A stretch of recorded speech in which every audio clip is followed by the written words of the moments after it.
Hey y'all, looks like a new video just dropped about RuneScape Dragonwilds. This is a developer interview at GDC by PC Gamer. Figured we'd take a look at this, and I'll try to inject any of my knowledge wherever I can.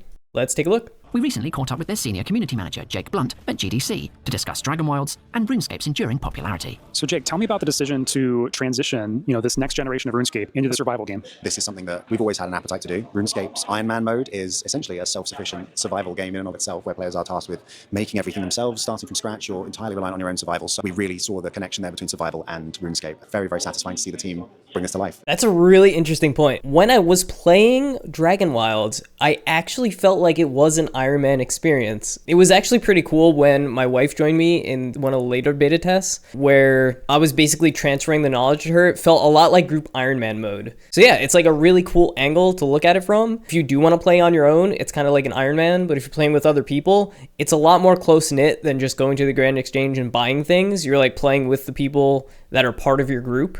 It's a really fun experience. It's a bit of a cozy genre in some ways, the enjoyment of kind of building your camps and, cooking with your friends and whatnot. So like what sort of spin in particular do you think this game puts on that genre? I think that it kind of embraces a lot of those values that other games have really put forward. But I think the thing that makes us really stand out is, apart from the fact that it's a RuneScape game, fundamentally at its core, is that we have our skill spell system. Our survival magic really fundamentally challenges how you experience a survival game. Being able to conjure a spectral axe that goes through a row of trees in one swing, being able to explode fallen trees into immediately cut planks or shatter rocks with the snap of your fingers, things like that make it so much easier to streamline that survival process as you become more powerful. It removes a lot of those friction points that other games you may sometimes feel like, oh, I'm kind of getting bored of chopping trees now. With us, you don't have to worry about that anymore. So we're just adding something new and a fresh spin on that genre. Yeah, that's exactly what I've been saying this whole time. It was my main feedback during the alphas. I was preaching it. I was like, guys, you really need to double down on this skill spell system. It is so unique. I think back to games like Ark, one of the earlier survival games, where you got to a point where you could tame dinosaurs, and then the dinosaurs were your ways of like gathering resources faster. You didn't have to chop trees anymore. You would use like a brontosaurus or something. This is very similar to that. And I think a lot of survival games have lost that progression. I play games like Valheim where I'm still chopping trees when I'm in like tier 5. They don't really change the way you gather resources in a creative way. And I think the skill system in Dragonwilds absolutely nails that. Like you said, it reduces friction. I love the approach they're taking. And I love to see that they're building on the skills, enhancing that experience even more as you level up and move through different content. But you talked to me a little bit about, exploring the possibility of PvP or what that might look like in your early testing of the game. Can you tell us more about that? The team put together a very experimental PvP build during a game jam, full disclosure, and the players said, you know what? We want in. We'll give it a go anyway. We'll try it and see how it comes out. And they got hands-on with it, and it is jank, I must stress. But players said, hey, this is kind of fun. And so it is a toggleable option, putting things in front of players, getting them into the decisions early and saying, this is what we're messing around with. What do you think? Is this a cool idea? And player feedback has been so important, delivering that feedback to the teams and saying, players are liking this, even though it's jank. In the future, players turn around and say, actually, we kind of would love to have dedicated PvP servers, and then we have those options there. Yeah, I actually had somebody on one of my last videos ask, is there going to be PvP? There's obviously a very big PvP community in RuneScape, and they would love to see that in this game. Yeah, I think to his point, I did do some of the PvP. It's not jank in that, like, it doesn't work. It's jank in that there's less control than you think you do. With the spells, it's like you kind of lock onto your target and cast a spell. It's not like a lot of skill-based PvP just yet, but it sounds like if they get the PvP in front of the players and they get the feedback, they're going to iterate on it, and there's definitely an opportunity there for it to be really cool PvP type scenarios. That being said, a lot of survival games out there, their PvP is pretty jank. So if they can just up the ante just a little bit, they can really cook on something. Tell me a little bit about the different types of survival game players. How would you identify them, and how exactly is the game catering to them? The team internally is saying, okay, how do we make sure we're hitting each of these different demographics? Is there a base building update? Is there a monster update? Is there a gear update for people who like crafting? Are we adding things to the skills for the skillers? And making sure that we're developing and deepening those systems for each unique demographic as we go, to make sure that people are feeling like they aren't being left in the dark for months waiting for an update. I really love this approach, and you can see it already in the alpha. There was actually a monster that was in there, and I'm not going to say what it was. We'll just say it's a very, very iconic RuneScape monster. There's a monster in there that you have the option to fight, but it's not part of your progression path.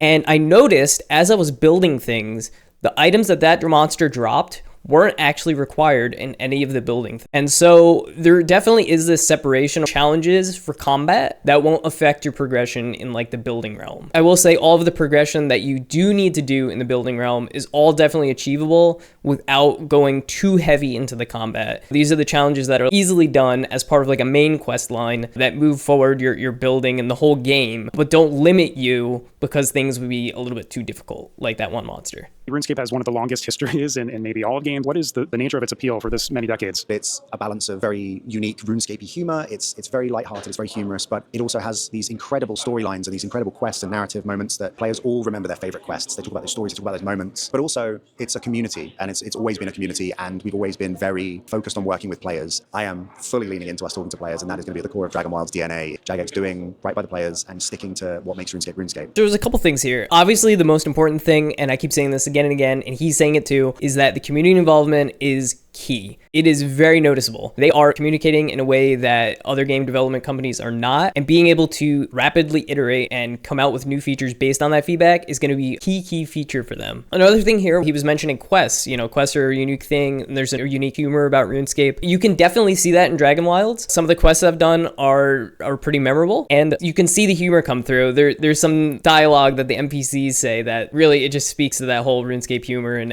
environment. And finally, how are players going to see those kind of iconic elements of RuneScape translated, that sense of humor, for example, that you mentioned, into an entirely different genre? His experience working on RuneScape into Dragonwilds, making sure that the characters we have are iconic RuneScape characters, and that the narrative we have deepens and expands on existing RuneScape lore, so that we're faithful to the universe of RuneScape. We've got iconic NPCs from the RuneScape world who are coming on this journey with you. We are able to translate amazing RuneScape animals, flora, fauna, and put a new fresh spin on them, redesigning them in Unreal Engine 5, and being able to bring those characters to life in a new way feels so cool. Yeah, I gotta say that the redesigns of characters and creatures is mind-blowing. When I was playing with my wife, she said she found some herb on the ground, and I was like, oh my god, wait, don't pick it. I want to come over there and look at it, because I think of this one creature I encountered in the game. It's a hunter creature. For some reason, after seeing it, it became the only image of that creature in my mind, to the point where I was looking back at old school RuneScape and RuneScape pictures and videos, thinking like, oh yeah, this is what it looks like, and it doesn't. The imagery that is in this game is like what my mind thinks these creatures look like outside of what they look like in the other games. It's so well done. I've seen a party hat look that high quality, and it feels so good to see it. And our alpha players have loved seeing it as well. They've loved seeing those characters brought to life in an entirely new way. And I'm so excited for players to see some of their favorite RuneScape NPCs and monsters in an entirely new light. So I'm thrilled to get players' hands on with this very soon. I don't want people to think that we're RuneScape in name only, because we are absolutely not. It's been at the core of everything we've done. And so I hope that the moment players see this, they're going to go, that's RuneScape. So fingers crossed. Thanks so much for talking with us. No, thank you. It's been great. Thanks so much. Yeah, definitely agree with everything that was said there. The main takeaways, the community involvement is huge. I love that what they're doing, and I love that they're going to continue it. We're going to keep getting additions to the early access that are going to blow our minds. I'm very convinced of this. It's also awesome seeing your RuneScape characters, your RuneScape creatures, the environment come to life in a way that your mind has imagined it, but it hasn't been rendered that way in the game. It makes me think of games that I used to play as a child, like these 8-bit games on maybe a Nintendo, Super Nintendo, maybe even N64, that is such bad graphics, but your mind has this high-res picture of it. And seeing it come to life in Unreal in this new graphics engine is breathtaking, honestly. So thanks for tuning in, guys. Really appreciate it. Keep tuned, stay subscribed, and we'll keep pumping out updates here about RuneScape Dragonwilds, and see you guys in the next one.